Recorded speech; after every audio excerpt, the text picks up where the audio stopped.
Hello guys, welcome back to my success letter YouTube channel. Success letter YouTube চ্যানেলে তোমাদেরকে আবারও স্বাগত। তো আজকে যেটা আমরা জানবো সেটা হচ্ছে কমপ্লেক্স সেন্টেন্স দিয়ে জয়নিং। কমপ্লেক্স সেন্টেন্সের এর আগে তোমাদেরকে আমি একটা ভিডিও দিয়েছি, আশা করি তোমরা সেই ভিডিওটা দেখেছো। আর যদি না দেখে থাকো তো তোমরা অবশ্যই ভিডিওটা দেখবে। তো আজকে যেটা জানবো সেটা হচ্ছে অ্যাডজেক্টিভ ক্লজ বা রিলেটিভ ক্লজ দিয়ে কিভাবে জয়েনিং করতে হয়। এর আগের দিন আমরা জেনেছিলাম নাউন ক্লজ দিয়ে কিভাবে জয়েনিং করতে হয়, তাই তো? তো তোমরা যদি এই ভিডিওটা ভালো করে দেখো, আশা করি তোমরা পুরো ক্লিয়ার হয়ে যাবে একদম। তো দেখো, তো আগে জানবো রিলেটিভ ক্লজ বা অ্যাডজেক্টিভ ক্লজ কি, এবং তারপর আস্তে আস্তে কিভাবে জয়েনিং করতে হয় সেটা জেনে নেবো। তো আগে রিলেটিভ ক্লজ আর অ্যাডজেক্টিভ ক্লজ সম্পর্কে জেনে নিই। রিলেটিভ ক্লজ বা অ্যাডজেক্টিভ ক্লজ, অ্যাডজেক্টিভ মানে কি? অ্যাডজেক্টিভ হচ্ছে যে ওয়ার্ডটা কি করে, নাউনটাকে কোয়ালিফাই করে, তাই তো, বা নাউনটার সম্পর্কে বোঝায়, তাকে অ্যাডজেক্টিভ বলে। তো অ্যাডজেক্টিভ ক্লজ মানে কি? যে ক্লজটা কি করবে না, নাউনটাকে কোয়ালিফাই করবে। একটা এক্সাম্পল আমরা দেখিনি। ধরো এরকম আছে, রহিম is a boy who is my friend. রহিম হয় একটা ছেলে যে হয় আমার বন্ধু। তাহলে দেখো এখানে হু ওয়ার্ডের মাধ্যমে কি করা হয়েছে, এই যে হু ইজ মাই ফ্রেন্ড, তাহলে আমার বন্ধুটা কে না, রহিম। তাহলে রহিম হচ্ছে এমন একটা ছেলে। দেখো এই ছেলেটার সম্পর্কে কোয়ালিফাই করছে, তাই তো। রহিম ইজ এ বয়, রহিম একটা ছেলে। হু মানে যে, তাহলে যেটাকে না ছেলেটা, তাহলে এ বয় ইজ মাই ফ্রেন্ড। তাহলে এটাকে বলা হয় অ্যাডজেক্টিভ ক্লজ, কারণ এই নাউনটাকে কোয়ালিফাই করছে। আর এটাকে রিলেটিভ ক্লজ কেন বলে? কারণ রিলেশন করে বা রিলেটিভ করে, সেই জন্য এটাকে বলা হয় রিলেটিভ ক্লজ।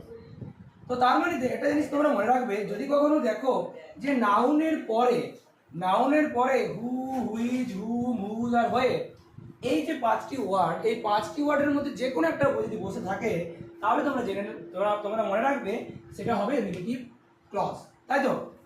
তো আমরা এবার জেনে নিই যে কিভাবে এটাকে জয়েনিং করবো। দেখো, সবার প্রথমে জানবো হু। হু মানে কি?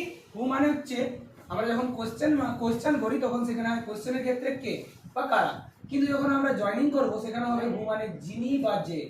এটা মানুষের ক্ষেত্রে ব্যবহৃত হয়। হুইচ মানে যেটি বা যা, যেটা বস্তু বা প্রাণীর ক্ষেত্রে ব্যবহৃত হয়। আর হুম হচ্ছে যাকে, এটাও মানুষের ক্ষেত্রে ব্যবহৃত হয়। আর হুজ হচ্ছে যার, এটাও মানুষের ক্ষেত্রে ব্যবহৃত হয়। আর হোয়ের মানে যেখানে, অর্থাৎ এখানে জেনারেলি হেয়ার বা দেয়ার থাকলে আমরা হোয়ের কথাটা বসাই, তো কোনো স্থান বুঝালে হোয়ের কথাটা বসাই। তো চলো প্রথমটা আমরা করে নিই। প্রথমে কি আছে, Rahim lives in Mumbai.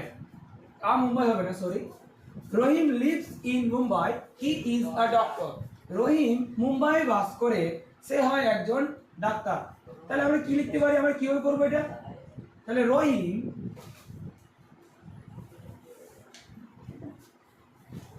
who lives in Mumbai. তার মানে কি, রহিম যে মুম্বাই বাস করে, কমা সে হয় একজন ডক্টর, তাই তো, সে হয় একজন ডক্টর। কমা দিয়ে করি, আর হি লিখবো না, এবার তো হি লিখেছি।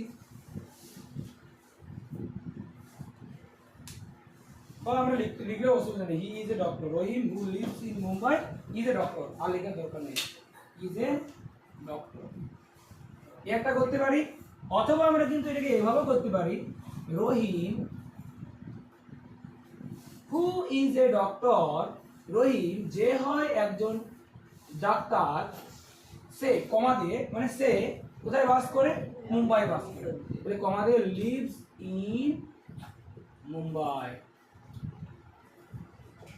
আশা করি এটা ক্লিয়ার। পরেরটা চলো, পরেরটা কি বলছে দেখো, Prabal went to Switzerland. Prabal Switzerland গিয়েছিল।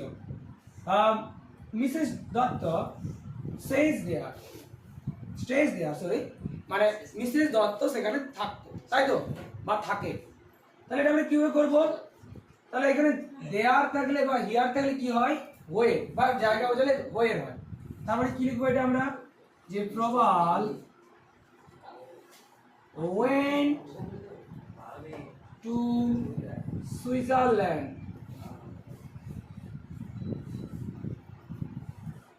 তাহলে প্রবাল কোথায় গিয়েছিল? সুইজারল্যান্ডে গিয়েছিল। যেখানে, তাই তো, যেখানে মিসেস দত্ত থাকতেন। তাহলে ওয়ে মিসেস দত্ত স্টেজ। আশা করি তোমাদের এটা ক্লিয়ার হয়ে গেছে। তো চলো আমি দুটো হোমওয়ার্ক দিচ্ছি, তোমরা অবশ্যই কমেন্টে জানাবে যেটা অ্যান্সার কি হতে পারে, ঠিক আছে?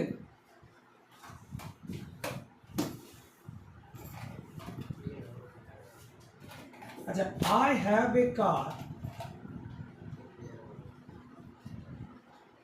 It is red in colour. আমার একটা গাড়ি আছে, এটা লাল রঙের। এটা করবে, আরেকটা করবে I know the man, but I know a man, he is a thief। তাহলে আমি একটা মানুষকে চিনি, সে হয় একটা চোর। তাহলে তোমরা এই দুটো অ্যান্সার জানাবে। তো আশা করি ভিডিওটা তোমাদের খুবই ভালো লেগেছে। যদি তোমাদের হেল্পফুল লাগে বা হেল্পফুল বলে মনে হয় তাহলে তোমরা অবশ্যই চ্যানেলটাকে সাবস্ক্রাইব করে দেবে।